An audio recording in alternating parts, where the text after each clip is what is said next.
Alright guys, welcome back to another episode of Around the Fire, featuring fire and bigger fire than the last video. Yeah. So today I was out shooting a video again with the AP9, getting some footage, running and gunning with that a little bit, and I wanted to get out and shoot this more before I made any like serious changes to it, because in the last video I had talked about it feeling kind of heavy. And I mean, I don't know, heavy compared to an AK. I mean, I don't know. Like I said, I obviously nowadays sit at the store and do a lot more sitting than I used to as a younger man. So could use some exercise.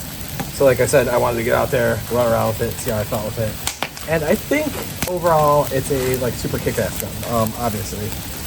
We all know that the Beryls are pretty cool. Trying to not get my face burnt off here as the wind shifts.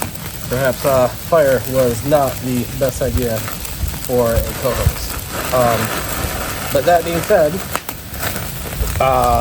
it did really well. I had fun with it. It functions flawlessly. I really do like the safety, the mag release. It all works really well. It's a comfortable firearm. This setup here in the back end, I really dig. So this is the NC Star buffer tube. The NC Star plastic buffer tube is not an expensive deal. They make a folder that absolutely sucks. Don't buy it. The straight one has QD slots on both sides, and you do have to file off some of the top. I don't know if you're gonna be able to see that from over here in the photo. I will try to bring it closer to you guys so you can see. I obviously did file away a bit of the top there, so this would all face up. But dude, when you do it, it's pretty clean, man.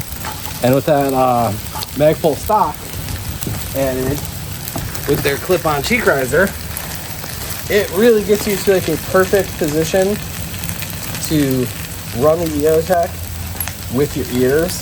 So it felt a little high to me at first when I was messing around with it. Like I was like, no, I'm cheek down and I'm still under the optic, but like where I'd be like right here, because that's the thing, like when you're running ears, walkers, 3Ms, whatever, if you try to get down on that low cheek comb, a lot of times you push those ears off your ear and you regret it. It hurts. That's not fun. Especially like if you were in a firefight or something like that. Can't say I have any experience with that, but if you were, I can imagine that's gonna fuck your shit up.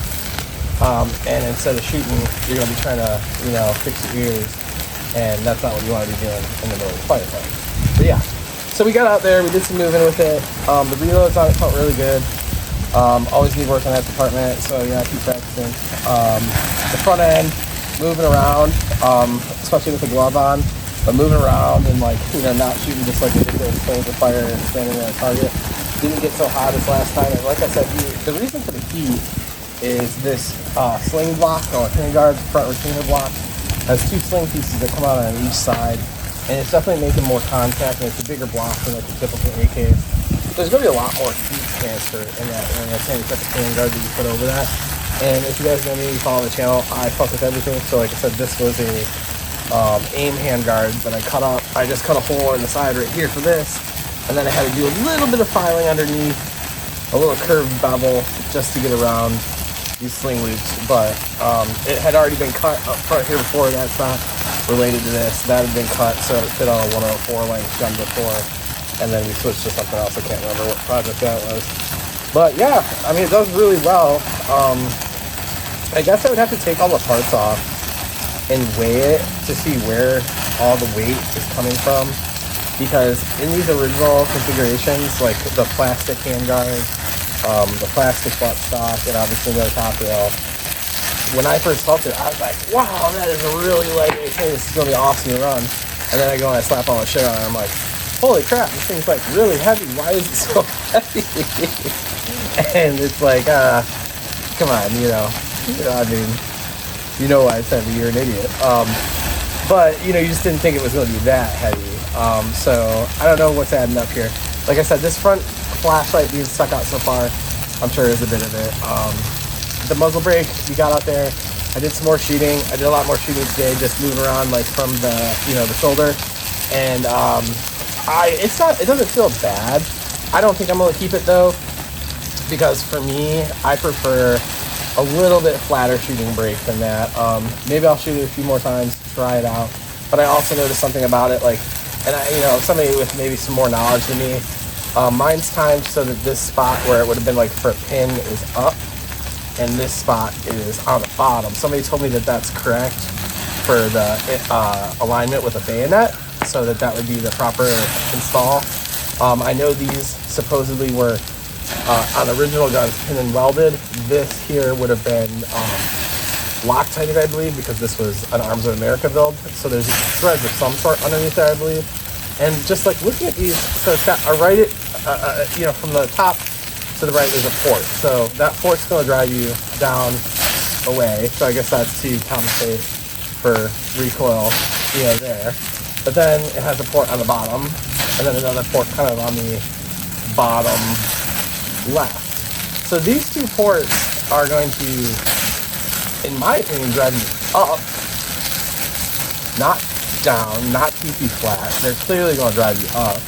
And then also, if you were in a prone position on the ground, those ports would kick up dirt, for sure. Unless they are jetted, like in a different direction that I can't see, which is possible, I suppose. I don't know.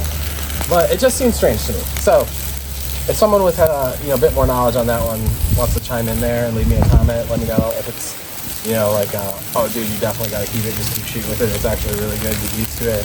And there's some other toy that like attaches to it that I absolutely must have or something, so let me know. But yeah, I really like the gun.